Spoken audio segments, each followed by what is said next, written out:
for not seeing him as a human, getting him the help he needs, or is he a monster? Like, chat me up. So, Monique, I know you was kind of the most vocal about this. Talk to me. What do you think about R. Kelly?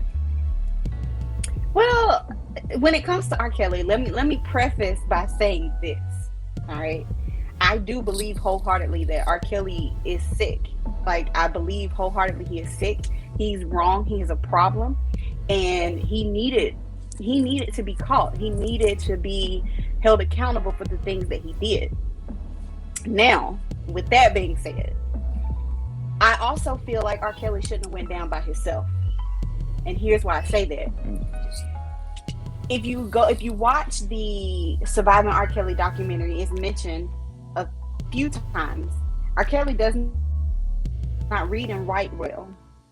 Okay? Mm-hmm. He's not completely illiterate, but he does not read and write at a level that a grown man should. So who's orchestrating these things for him? Who's booking these flights? Who's booking these hotel rooms? Who's drafting these non-disclosure agreements? Who's doing all of this stuff? Who is putting these things together, enabling him to get to these young girls? Those people that helped him do that, they should have went down with him. The parents. I totally agree. Parents. How? Please explain to me somebody how. R. Kelly is meeting these girls when they are 14 and 15 years old. How at 14 and 15 are you able to meet up with R. Kelly? I'm thinking about me when I was 14 and 15 years old.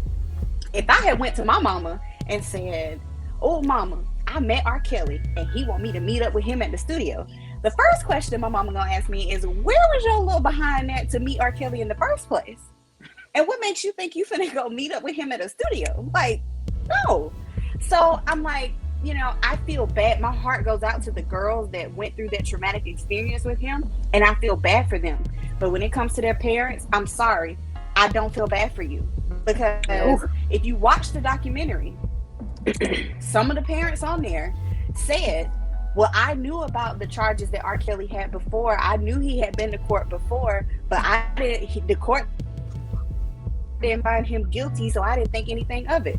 Like, bruh, have you lost your natural black mind? This is a grown man who has been charged with child pornography, child molestation, and you just think it's okay to let your 14, 15, 16-year-old daughter just hang around R. Kelly like that? Like, what are you thinking? No, I have a problem with that. So the parents, if I was the prosecutor in that, I would have went after the parents too. Nah, y'all come here. Let me get y'all for neglect, and let me get y'all for child abuse. Because to me, that's a form of child abuse. You literally set your daughter up to be taken advantage of by R. Kelly.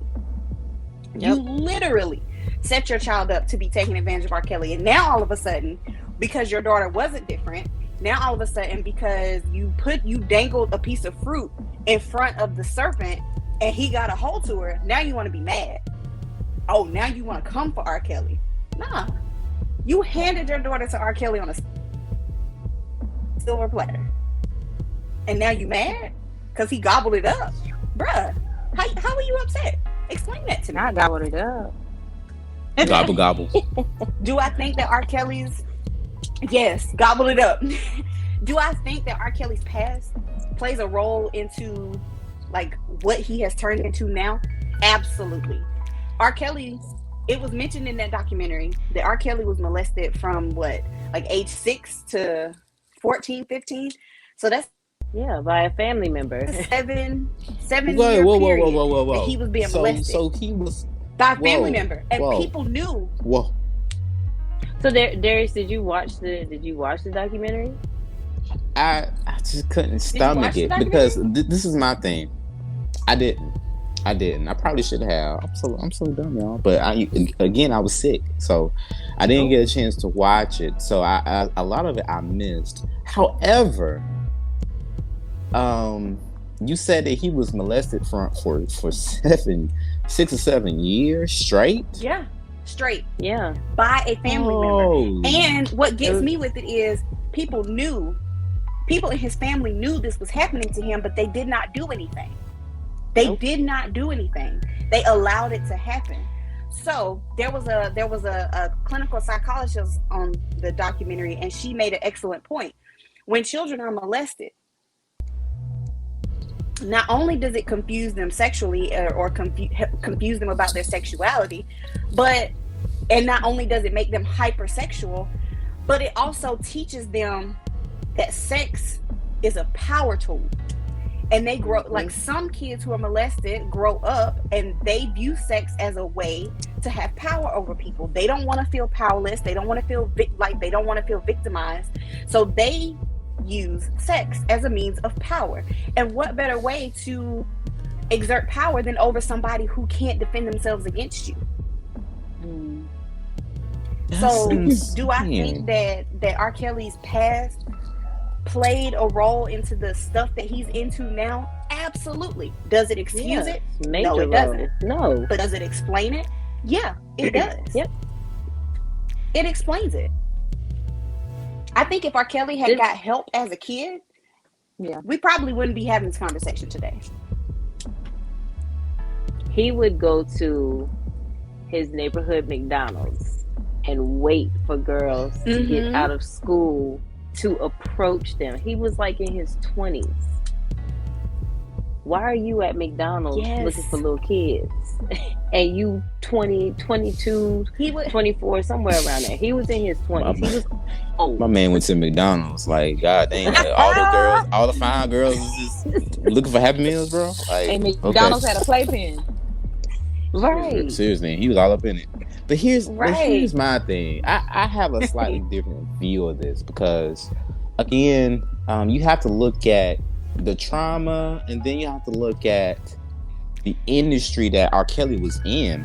R. Kelly's in the music industry, and last week we talked about Lala and Carmelo Anthony, and I made the point, ma'am. And the point I made was that Carmelo and Lala, their marriage is in a whole different hemisphere because of the lifestyle that they live. Like, being famous is like you live in your own bubble, your own world. Now, let's tie that to R. Kelly. R. Kelly lives in this world to where, let's be honest, child trafficking, predator like behavior, that's common in Hollywood. The other gentleman, he went to jail for it.